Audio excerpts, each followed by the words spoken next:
America సుప్రీంకోర్టులో Trump కు ఊహించని ఎదురు దెబ్బ తగిలింది. వివిధ దేశాలపై ట్రంప్ విధించిన సుంకాలు చెల్లవు, అలా టారిఫ్స్ విధించడం రాజ్యాంగ విరుద్ధం అంటూ అమెరికా సుప్రీంకోర్టు సంచలన తీర్పునిచ్చింది. సో ట్రంప్ టారిఫ్స్ పై అమెరికా సుప్రీంకోర్టు ఇచ్చిన ఈ సంచలన తీర్పులో ఏముంది? అంటే ఇది మొదలు తీర్పు కన్నా ముందు అసలు ఇష్యూ ఏంటి అని అర్థం కావాలి. ట్రంప్ సెకండ్ టైం పవర్ లోకి వచ్చాక పెద్ద ఎత్తున ప్రపంచంలోని దాదాపు అన్ని దేశాలపైన భారీగా టారిఫ్ విధించాడు. టారిఫ్ అంటే సుంకాలు. అంటే ఒక దేశం నుంచి మరో దేశానికి ఏదైనా మన వస్తువులు ఎగుమతి చేస్తే దానిపైన వేసే ఇంపోర్ట్ డ్యూటీని టారిఫ్ అంటారు. సో మొదలు అన్ని దేశాలపైన మినిమం 10% టారిఫ్ విధించాడు. That is called baseline tariff. ఆ 10% పైన ఒక్కొక్క కంట్రీకి ఒక్కొక్క రకమైన టారిఫ్. అది ఒక సమయంలో ఒక టారిఫ్, దాని మళ్ళీ ఒక ఒప్పందం కుదరడంతోనే వెనక్కు, మళ్ళీ ఏదో ఇష్యూ పైన మళ్ళీ ఎక్కువ. ఇలా అనేక దాదాపు అన్ని దేశాలపైన, అమెరికాతో ట్రేడ్ చేసే అన్ని దేశాలపైన స్వీపింగ్ టారిఫ్, మొత్తం దేశం పైన ఆంక్షలు. ఇప్పుడు ఉదాహరణకు మన దేశం పైన 50% విధించాడు. సో తర్వాత దాన్ని 18% మనం ట్రేడ్ డీల్ కుదుర్చుకున్నాక 18% తగ్గించాడు. సో ఇప్పటికీ కూడా బ్రెజిల్ పైన 50% టారిఫ్ ఉంది, చైనా పైన 30% ఉంది, మియన్మార్ అండ్ లావోస్ పైన 40% ఉంది. ఇలా ఒక్కొక్క కంట్రీ పైన ఒక్కొక్క రకమైన టారిఫ్లు విధిస్తూ పోయారు. సో ఇలా విధించాలి అంటే అమెరికన్ రాజ్యాంగం అధికారం ఇస్తుందా దేశ అధ్యక్షుడికి అన్న కాన్స్టిట్యూషనల్ క్వశ్చన్ వచ్చింది. దీనిపైన అనేక కంపెనీలు, వ్యాపార సంస్థలు, అలాగే డెమోక్రాట్లు పాలించే రాష్ట్రాలు కోర్టులకు వెళ్ళాయి. ఉదాహరణకు ఇప్పుడు మనకు అమెరికాలో చాలా ఫేమస్ సూపర్ మార్కెట్ చైన్ కాస్కో అంటారు. సో కాస్కో, ఇలా అనేక మంది వెళ్ళారు. సో ఈ కేసులన్నింటినీ కోర్టులు విచారించి ఇప్పటికే లోయర్ కోర్ట్స్ అమెరికన్ ప్రెసిడెంట్ కు రాజ్యాంగం ఈ రకమైన స్వీపింగ్ టారిఫ్స్, అంటే దేశాల పైన ఇష్టారాజ్యంగా ఎంత కాలమైనా ఉండేలా, ఏ స్థాయిలోనైనా ఉండేలా ఇలాంటి స్వీపింగ్ పవర్స్ ఇవ్వదు రాజ్యాంగం, అలాంటి అధికారం దేశ అధ్యక్షుడికి ఇవ్వదు అని రూలింగ్ ఇచ్చాయి. సో ఈ రూలింగ్ ఇచ్చాక కేసు కాస్త అమెరికన్ సుప్రీం కోర్టుకు వెళ్ళింది. సో క్వశ్చన్ ఏంటి, what does the constitution of United states say, and Trump చేసిన పని రాజ్యాంగబద్ధమా కాదా అనే క్వశ్చన్ ముందుకు వచ్చింది. సో అమెరికన్ సుప్రీం కోర్టులో 6-3, అంటే 6 జడ్జెస్ ట్రంప్ కు వ్యతిరేకంగా తీర్పు చెప్పారు. ఇందులో ఇంట్రెస్ట్ ఏంటంటే ట్రంపే నియమించిన 2 జడ్జిలు కూడా ఉన్నారు. సో ట్రంప్ నియమించిన 2 జడ్జిలు కూడా ట్రంప్ చర్య రాజ్యాంగ విరుద్ధము అని చెప్పారు. ఎందుకు రాజ్యాంగ విరుద్ధం అని చెప్పారంటే అమెరికన్ కాన్స్టిట్యూషన్ ప్రకారము టాక్సెస్, టారిఫ్ కూడా ఒక రకమైన ట్యాక్స్, ఇంపోర్ట్ ట్యాక్స్ లాగా. సో టాక్సెస్, టారిఫ్ విధించే అధికారం అమెరికన్ కాంగ్రెస్ కే ఉంటుంది. కాంగ్రెస్ అంటే మన దేశంలో పార్లమెంట్ను, మన పార్లమెంట్ అంటాం, అమెరికాలో పార్లమెంట్ కాంగ్రెస్ అంటారు. సో అమెరికన్ కాంగ్రెస్ కు మాత్రమే ఈ అధికారం ఉంది. స్వీపింగ్ అంటే ఒక అనేక దేశాల పైన అనేక రంగాలకు వర్తిస్తూ ఎంతంత టారిఫ్లు విధిస్తూ, ఎంత కాలానికైనా విధిస్తూ, ఇలా ఏకపక్షమైన టారిఫ్లు విధించే అధికారం దేశ అధ్యక్షుడికి లేదు. కొన్ని స్పెసిఫిక్ సర్కమ్స్టెన్సెస్ లో, ప్రత్యేక పరిస్థితుల్లో ప్రత్యేకంగా పన్నులు విధించే అధికారం అమెరికా కాన్స్టిట్యూషన్ ప్రెసిడెంట్ కల్పిస్తోంది. కానీ ఇలా general and sweeping taxes, tariff విధించే అధికారం ప్రెసిడెంట్ కు లేదు. సో దీన్ని అమెరికన్ సుప్రీం కోర్టు నిన్న స్పష్టం చేసింది. ఇది కాంగ్రెస్ కున్న అధికారం, అమెరికన్ పార్లమెంట్ కున్న అధికారాన్ని కాస్త అమెరికన్ ప్రెసిడెంట్ హైజాక్ చేశాడు, అతనికి అలాంటి అధికారం లేదు అన్నాడు. సో మరి ఏ రకంగా ట్రంప్ చేయగలిగాడు దీన్ని? నిజమే మీద అమెరికన్ కాన్స్టిట్యూషన్ క్లియర్ గా ఉండగా ట్రంప్ ఎలా చేశాడు అంటే 1971 లో వచ్చిన international emergency economic powers act అని ఒక చట్టం. ఇది అమెరికన్ పార్లమెంట్ చేసిన చట్టం. సో ఈ ఇంటర్నేషనల్ ఎమర్జెన్సీ ఎకనామిక్ పవర్స్ కింద ఒక దేశం ఎమర్జెన్సీని ఎదుర్కొంటుంటే ఆ ఎమర్జెన్సీ అత్యవసరమైన పరిస్థితుల్లో ప్రెసిడెంట్ కు తన దేశ వాణిజ్యాన్ని రెగ్యులేట్ చేసే అధికారం ఉంటుంది. అంటే the international emergency economic powers act gives president the power to regulate the US commerce in emergency economic situation. అంటే ఆర్థికంగా అత్యవసర పరిస్థితులు ఉన్నప్పుడు దేశ వాణిజ్యాన్ని నియంత్రించే అధికారాన్ని international emergency economic powers act president కల్పిస్తుంది. ఈ చట్టాన్ని ఉపయోగించి ప్రెసిడెంట్ ట్రంప్ టారిఫ్లు విధించాడు. సో ఇందులో ఈ international emergency economic powers act లో టారిఫ్లను ప్రస్తావన లేదు. రెగ్యులేట్ ద కామర్స్ అని మాత్రమే ఉంది. ఇది దేనికి ఇప్పుడు ట్రంప్ ఎందుకు ఎలా చేశాడంటే, ప్రపంచంలో అనేక దేశాలతో అమెరికాకు ట్రేడ్ డెఫిసిట్ ఉంది, అది ఎమర్జెన్సీ అన్నాడు. ట్రేడ్ డెఫిసిట్ అంటే ఏంటంటే ప్రతి కంట్రీ ఇంపోర్ట్ చేసుకుంటుంది, ఎక్స్పోర్ట్ చేస్తుంది. సో ఇంపోర్ట్స్ ఎక్కువ ఉంటే దాన్ని డెఫిసిట్ అంటారు, ఎక్స్పోర్ట్స్ ఎక్కువ ఉంటే సర్ప్లస్ అంటారు. సో ఇంపోర్ట్లు ఎక్స్పోర్ట్ల మధ్య తేడా పట్టి ట్రేడ్ డెఫిసిట్ ఉందా, ట్రేడ్ సర్ప్లస్ ఉందా అని అంటారు. అంటే America imports more than what it exports. దీన్ని ప్రెసిడెంట్ ట్రంప్ ఎమర్జెన్సీగా ప్రకటించాడు. సో ఈ ట్రేడ్ డెఫిసిట్స్ ఉన్నాయి కనుక, అన్ని దేశాలతో ట్రేడ్ డెఫిసిట్స్ ఉన్నాయి కనుక ప్రపంచమంతా అమెరికాను తినేస్తోంది, అమెరికాను తాగేస్తోంది, అమెరికాను దోచేస్తోంది. అందువల్ల ఇది ఎమర్జెన్సీ సిచ్యువేషన్ అని చెప్పి ట్రంప్ వాదన. సో ఇప్పుడు అమెరికన్ సుప్రీం కోర్టు లేదు, ఇలాంటి అధికారం ట్రంప్ కు లేదు అని ప్రకటించారు. So international emergency economic powers act ను ఉపయోగించి ప్రెసిడెంట్ ట్రంప్ ఇలా అన్ని దేశాల పైన ఇష్టారాజ్యంగా టారిఫ్లు విధించే అధికారం లేదు అని సుప్రీంకోర్టు క్లియర్ గా చెప్పింది. సో ఇలా ఈ తీర్పు సహజంగానే కొన్ని ప్రశ్నలు లేవనెత్తుంది. ఏంటి వాట్ నెక్స్ట్? సో ఏం ప్రశ్నలు లేవనెత్తుతుంది అంటే, ఒకటి, మరి ట్రంప్ ఏం చేస్తాడు? సాధారణంగా సుప్రీం కోర్టు ఇలాంటి తీర్పు చెప్పాక వేరే ప్రెసిడెంట్స్ అయితే కామ్గా ఆ విధానాన్ని పక్కకు పెడతారు. కానీ అది ట్రంప్ ఏమంటున్నాడు? ట్రంప్ రియాక్షన్ చూస్తే అర్థమవుతుంది. నేను అమెరికా వాణిజ్యాన్ని నాశనం చేయగలను, అమెరికాను కూడా నాశనం చేయగలను, వేరే దేశాలను కూడా నాశనం చేయగలను, కానీ $1 విధించే హక్కు నాకు లేదట అంటాడు. అంటే తన దేశాన్ని కూడా నాశనం చేయగలిగే అధికారం తనకుందని భావిస్తున్న ప్రెసిడెంట్ ఊరుకుంటాడా? అందువల్ల ఫస్ట్ క్వశ్చన్ ఏమొస్తుంది అంటే, ఈ టారిఫ్లు ఉంటాయా ఉండయా? అంటే దొడ్డిదారిన మరో మార్గాన ట్రంప్ టారిఫ్లను మళ్ళీ కంటిన్యూ చేస్తాడా అనేది మొదటి క్వశ్చన్.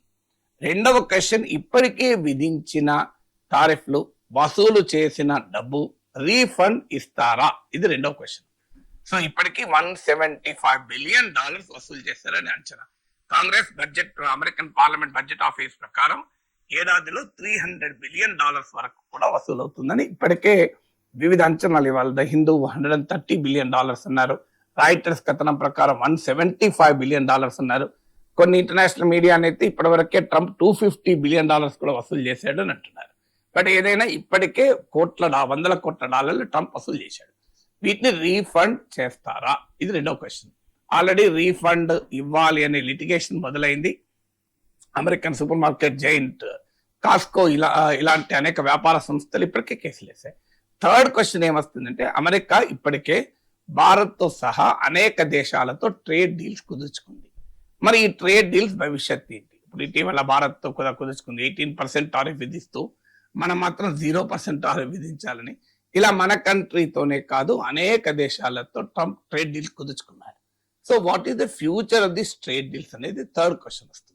సో ఈ మూడు క్వశ్చన్లకు కూడా ఆన్సర్లు ఏంటంటే, మొదటి క్వశ్చన్, ఈ టారిఫ్లు ఉంటాయా లేదా? అమెరికన్ సుప్రీం కోర్టు చెప్పింది కనుక ఆటోమేటిక్ ఇల్లీగల్గా, అది దాంట్లో ఏమీ మినహాయింపు లేదు. కానీ దొడ్డిదారిన మరో మార్గాన ట్రంప్ వీటిని విధించే ప్రయత్నం చేస్తాడా?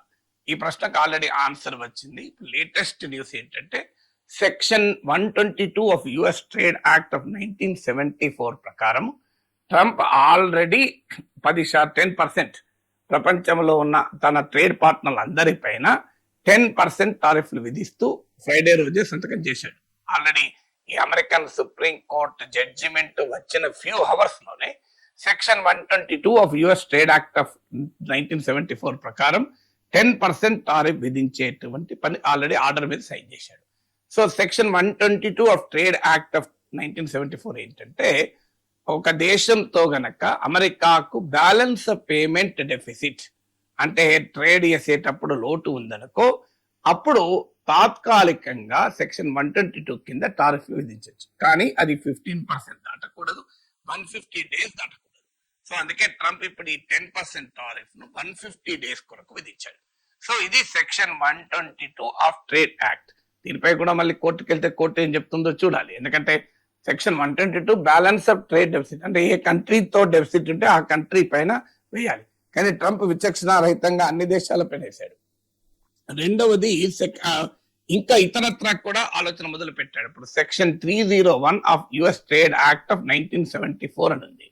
ఇదేంటంటే అన్ఫేర్ ట్రేడ్ ప్రాక్టీసెస్, అంటే అమెరికాతో వాణిజ్యం చేసే దేశాలు, ట్రేడ్ చేసే దేశాలు తప్ప, అంటే అన్ఫేర్ గా అమెరికాకు నష్టం కలిగించే పద్ధతిలో ట్రేడ్ పాలసీస్ అనుసరిస్తే వాటిపైన ఇన్వెస్టిగేషన్ ఆర్డర్ చేసి వాటిపైన రిటాలియేటరీ చర్యలు తీసుకోవచ్చు. ఆల్రెడీ ఇండియాతో సహా అనేక దేశాల పైన అమెరికా ఈ section 301 of trade act of 1974 కింద ఇప్పటికే టారిఫ్ విధించింది. ఇప్పుడు ఉదాహరణకు మన స్టీల్, అల్యూమినియం, కాపర్, ఆటోమొబైల్స్ పైన టారిఫ్లు ఇప్పుడు అమెరికన్ సుప్రీం కోర్టు ఇచ్చిన తీర్పు పరిధిలోకి రావు. అమెరికన్ సుప్రీం కోర్టు ఇచ్చిన తీర్పు పరిధిలోకి వచ్చేవి textiles, gems and jewellery, leather products, వీటిపైన వేసిన టారిఫ్లే వస్తాయి. సో ఈ steel, aluminium, copper and automobiles పైన section 301 of US trade act కింద టారిఫ్ విధించాడు. అవి ఇప్పటికీ కూడా కొనసాగుతాయి, ఎందుకంటే సుప్రీం కోర్టు వాటి జోలికి పోలే. ఓన్లీ నేషన్ స్పెసిఫిక్ టారిఫ్లే ఇల్లీగల్ అని చెప్పి సెక్టార్ స్పెసిఫిక్ టారిఫ్లు కొనసాగుతాయి. సో ఇలా సెక్షన్ 301 కింద ఏ ఏ దేశాల పైన తాము ఇన్వెస్టిగేషన్ చేస్తున్నాము అవన్నీ ప్రకటిస్తామని Scott Besant, American commerce minister, already నిన్న ప్రకటించాడు ఆయన. సో ఇక్కడ డలాస్ లో ఉన్నాను నిన్న స్కాట్ బెసెంట్, అక్కడ ప్రకటించాడు కూడా. సో ఇది సెక్షన్ 301. రెండవది section 232 of the US trade act. So దీని కింద ఇండియాతో సహా అనేక దేశాల పైన ఇప్పటికే ట్రంప్ టారిఫ్లు విధించాడు, ఆంక్షలు విధించాడు. Section 232 of the US trade act of 1962 ఏం చెప్తుందంటే, ఇది నేషనల్ సెక్యూరిటీ, దేశ భద్రత కొరకు కొన్ని ప్రత్యేక రంగాల పైన టారిఫ్లు విధించే అవకాశం ఉంటుంది. ఉదాహరణకు సెమీ కండక్టర్స్, ఇవి ఓన్లీ దేశ భద్రతతో లింక్ అయి ఉన్నటువంటి వాటిపైన టారిఫ్లు విధించే అవకాశం section 232 of US trade act of 1962 వస్తుంది. సో ఇలాంటి ఇప్పుడు నేను మీకు సెక్షన్ 122 చెప్పాను, సెక్షన్ 301, సెక్షన్ 232 ఇలాంటి చట్ట నిబంధనలు ఉపయోగించి ట్రంప్ టారిఫ్లు విధిస్తున్నాడు. ఇప్పుడు అమెరికన్ కామర్స్ సెక్రటరీ చెప్పింది ఏంటంటే, ఇప్పటి వరకు international emergency economic powers act కింద వసూలు చేసిన టారిఫ్లకు సమానంగా ఈ కొత్త నిబంధనల ప్రకారం వసూలు చేస్తాము, ఏమీ తేడా ఉండదు అని చెప్పాడు. సో ఎలా అవుతుంది, వీటిని మళ్ళీ కోర్టులకు వెళ్తారా, నిలబడతాయా చెప్పలేము, చూడాలి. ఇక సెకండ్ క్వశ్చన్ ఏమొస్తుంది, మరి రీఫండ్ అనేది ఇస్తారా, ఇప్పటికే వసూలు చేసిన. ఇక ముందేమో కొత్త నిబంధనల ప్రకారం వేయవచ్చు, సెక్షన్ 122, సెక్షన్ 301, సెక్షన్ 232 కింద.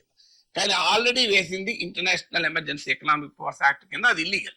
సో వాటికి రిటర్న్ ఇవ్వాలి. ఎంత ఇవ్వాలి అంటే, నేను ఇంతకుముందు చెప్పినట్లు వివిధ అంచనాలు ఉన్నాయి. ఒక అంచనా హిందూలో ఇవాళ వచ్చింది $130 బిలియన్ అని, రాయిటర్స్ అంచనా $175 బిలియన్ అని, ఇంకొన్ని ఇంటర్నేషనల్ మీడియా అవుట్లెట్స్ అయితే $250 బిలియన్ వరకు కూడా అంచనా వేస్తున్నాయి. సో ఇందులో ఇంటర్నేషనల్ ఎమర్జెన్సీ ఎకనామిక్ పవర్స్ కింద వేసిందే ఇల్లీగల్, మిగతా సెక్షన్ల కింద వేసింది ఇల్లీగల్ కాదు. ఇప్పుడు నేను ఇంతకుముందు చెప్పినట్టు స్టీల్, అల్యూమినియం వాటిపైన వేసినవి కాదు. సో ఈ డబ్బులు రిటర్న్ ఇస్తారా అని, ఇది రిటర్న్ ఇస్తారా అన్న దానికి సుప్రీంకోర్టు తీర్పులో స్పష్టమైన ఆదేశాలు లేవు. సో అది యుఎస్ సుప్రీం కోర్టు ఈ అంశాన్ని అడ్రస్ చేయలేదు. రీఫండ్ ట్రంప్ ప్రకటించింది ఏంటంటే, దీనిపైన కోర్టులకు వెళ్తారు, ఇది 2 ఏళ్ళు పట్టచ్చు, 3 ఏళ్ళు పట్టచ్చు అని ట్రంప్ ఇప్పటికే ప్రకటించాడు. స్కాట్ బెసెంట్ కూడా ప్రకటించాడు, this may be long litigation అని. సో ఆల్రెడీ అనేక కంపెనీలు కేసులు వేసాయి, అవి కోర్టులో, దిగువ కోర్టులో ఇక కొట్టుకుంటారు, అదేమో ఇంత తొందరగా తేలేది కాదు. రెండోది. మూడోది, what will happen to the trade deals. So ఇప్పటికైతే నిన్ననే వచ్చాయి గనక, సో స్టిల్ ఒక 24 అవర్స్ కూడా కాలేదు. So countries are studying. ఇప్పుడు యూరోపియన్ యూనియన్ స్టేట్మెంట్ ఇచ్చింది, మేము చాలా జాగ్రత్తగా పరిశీలిస్తున్నామని. కెనడా మా నెగోషియేటింగ్ పొజిషన్ బలపడుతుంది అని. కెనడా ఇప్పటికీ డీల్ కుదుర్చుకోలేదు. సో మన ఇండియా, భారత ప్రభుత్వానికి కూడా అదే విజ్ఞప్తి చేస్తాను, అలాంటి వాళ్ళం అసలు వద్దయ్యా, అది అమెరికన్ సుప్రీంకోర్టు తేల్చేది, కాస్తంత ఓపిక పడదాం. ఏడాదిగా అమెరికాతో ట్రేడ్ డీల్ కుదరకపోతే కొంపలే మునగలేదు కదా, తలకిందులే కాలే కదా ప్రపంచం.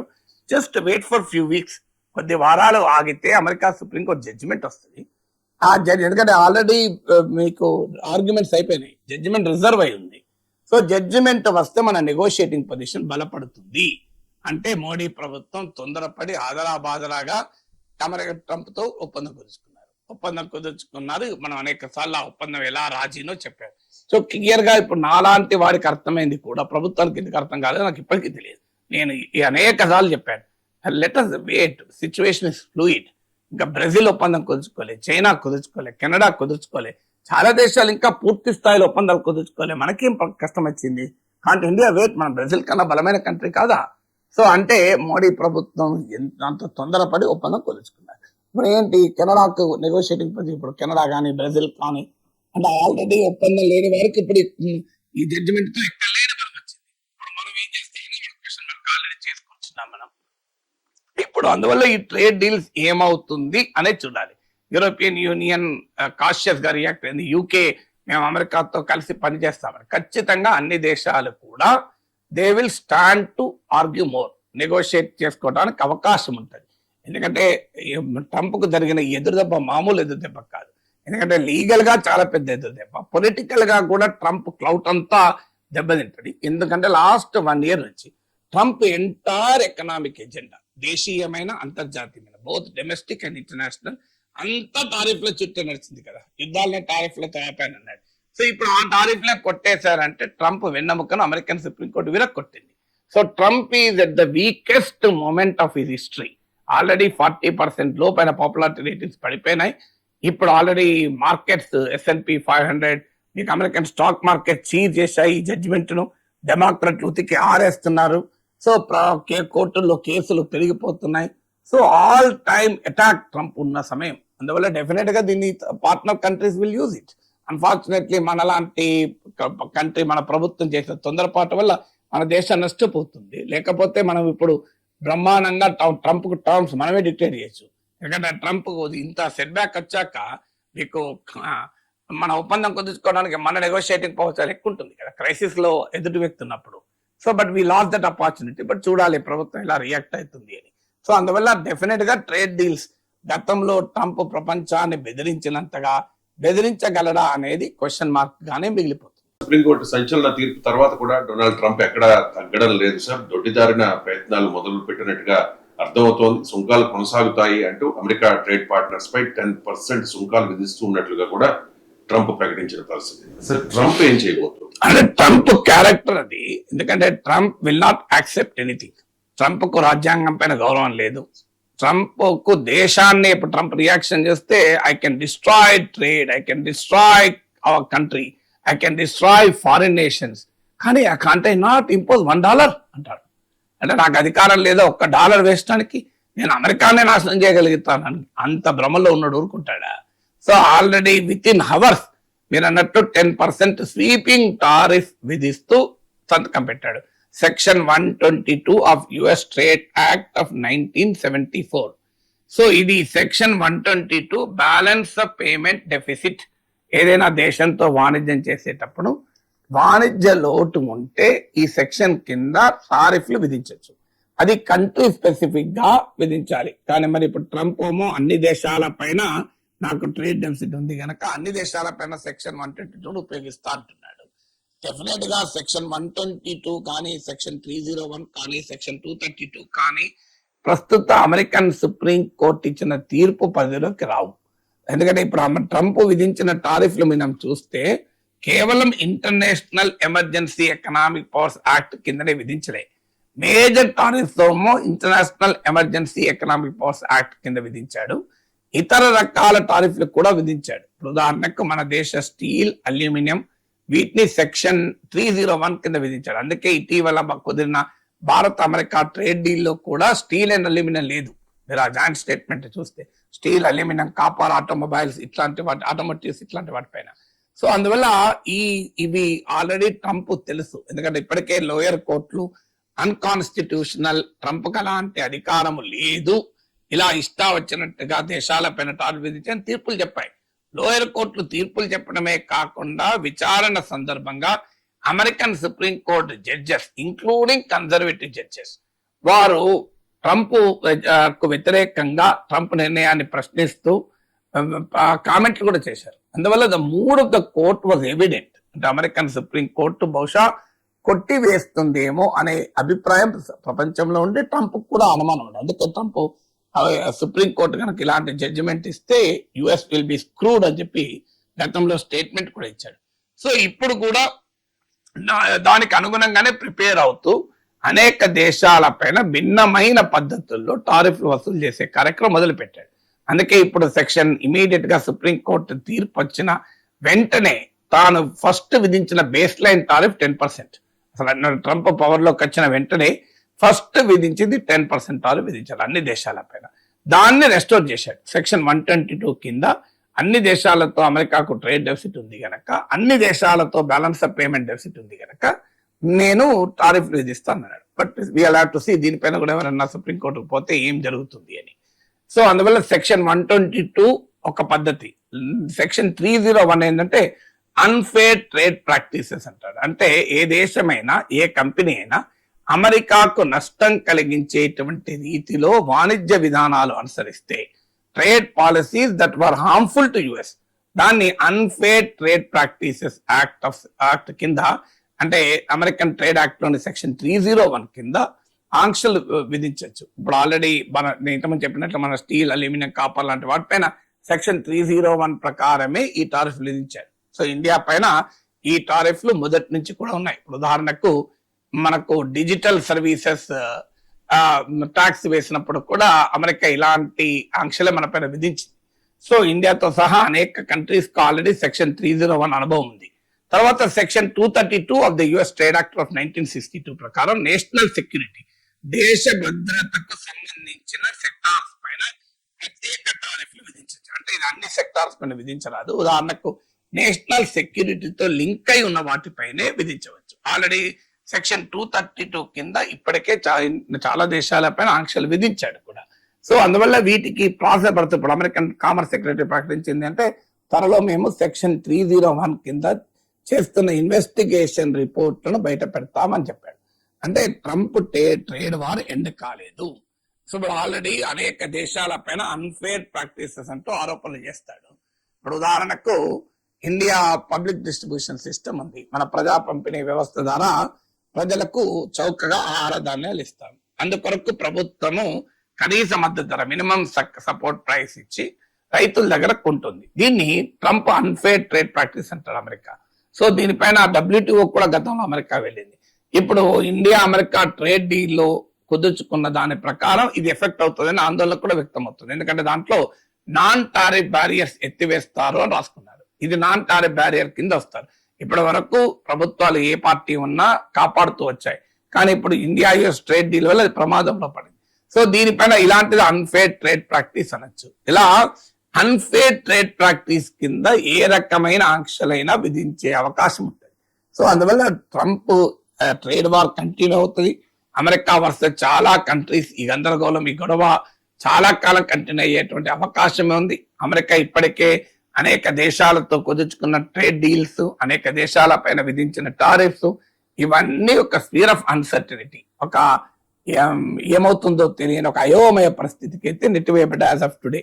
సో ట్రంప్ నేచర్ రీత్యా చూస్తే ఈ ఫైట్స్ విత్ ఇన్స్టిట్యూషన్స్, మీకు అమెరికన్ ఫెడరల్ రిజర్వ్ తో ఫైట్ చేస్తున్న తీరు చూస్తున్నాం. అందువల్ల ఈ will fight with supreme court also. Trump అంత తొందరగా తగ్గుతాడా అనేది. కానీ బట్ అమెరికన్ ఇన్స్టిట్యూషన్స్ కనుక బలంగా నిలబడితే ట్రంప్ తోకముడుస్తాడు. So will have to see as of today టారిఫ్లు అయిపోయినట్టు కాదు, వేరే మార్గాల ద్వారా అదే టారిఫ్లు కంటిన్యూ చేయడానికి అమెరికా ఏ రెవెన్యూ అయితే వసూలు చేయాలనుకున్నదో ఆ రెవెన్యూ వసూలు అవుతుంది. దానికి international emergency economic powers act అని పేరు కాకపోతే ఇంకో పేరు పెట్టుకుంటాం.